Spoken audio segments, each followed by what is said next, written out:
ঈদটা আসবে, ঈদের আগের দিন অনেক প্ল্যান হয়। তো ঈদের দিন সকালবেলা আসলে ভোরবেলা বাবা মারা যায়। সবেমাত্র মাধ্যমিক পরীক্ষা দিয়েছি, কি করব ওরকম ভাবে বুঝে উঠতে পারিনি। এদিকে পড়াশোনার চাপ। আপনার বাবার সাথে শেষ স্মৃতি ঈদের কোনটা আপনার সবচেয়ে বেশি মনে পড়ে? সবাই যখন বাবার হাত ধরে যায় বা করে একসাথে কথা বলে, তখন আমার অনেক কষ্ট লাগে আর কি।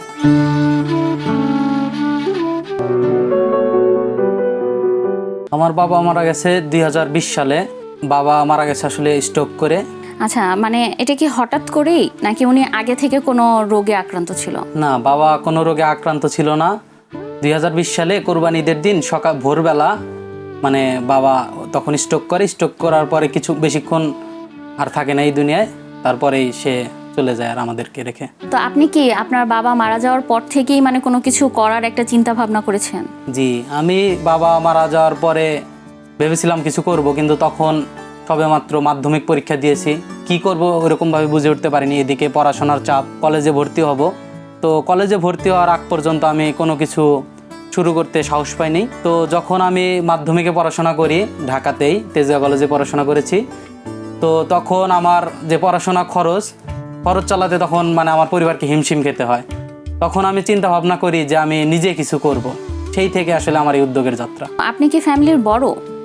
না, আমি ফ্যামিলির ছোট, কিন্তু আমি একমাত্র উপার্জনের মত করতে পারবো এরকম। সবচেয়ে বড় কে? সবচেয়ে বড় আমার বোন, বিয়ে হয়েছে। পরিবারে শুধু এখন আমি আর আমার মা আছি।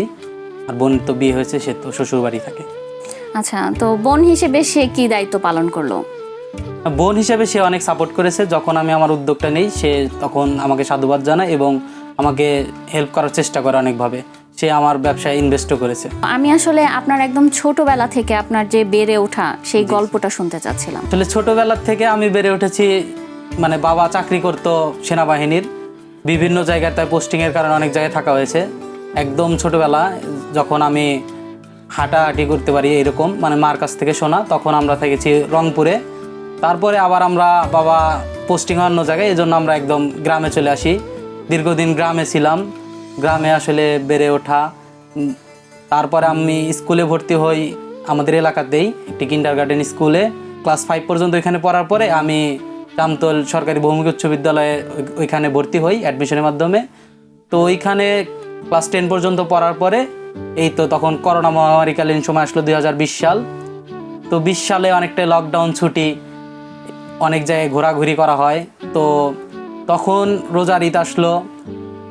রোজার ঈদে অনেক গল্প হলো বাবার সাথে যে কুরবানি ঈদে কী করবো, কীভাবে কী করবো, বাবা গরু কিনবে, এটা করবে সেটা করবে। তো সব প্ল্যানটা চলে। 2020 সালে যে মানে বলতেছিলাম যে বাবা যে বছর মারা যায়, সে বছর 2020 সালে কোরবানি ঈদে। তো ঈদটা আসবে, ঈদের আগের দিন অনেক প্ল্যান হয়। তো ঈদের দিন সকালবেলা আসলে ভোরবেলা বাবা মারা যায়। তো এটা আমার জন্য খুব মানে কষ্টের। আপনার বাবার সাথে শেষ স্মৃতি ঈদের কোনটা আপনার সবচেয়ে বেশি মনে পড়ে? বাবা বলেছিল যে সকালে তাড়াতাড়ি ঘুম থেকে উঠিস, আমরা একসাথে নামাজে যাব। তারপরে এই আর কি, এটাই মনে পড়ে যে সে বলেছিল যে মানে আমি একটু ঈদের দিন সকালবেলা একটু দেরি করে ঘুম থেকে উঠতাম। তো বাবা বলছিল যে আজকে মানে আগামীকাল ঈদের দিন সকালবেলা বেশি দেরি করিস না, সকালে ঘুম থেকে উঠিস, তা একসাথে নামাজে যাব। এইটাই আর কি আমার মানে বেশি মনে পড়ে। বাবা মারা যাওয়ার পর তো এখন অনেকগুলো ঈদ চলে গেছে বা এখন বিভিন্ন ওকেশন আসে, তো আপনার কেমন ফিল হয় এখন? আসলে অনেকটাই ফিল হয় যখন মানে আমার বেশি ফিল হয় যে ওই বাবার শেষ কথাটা যে একসাথে নামাজ যাব।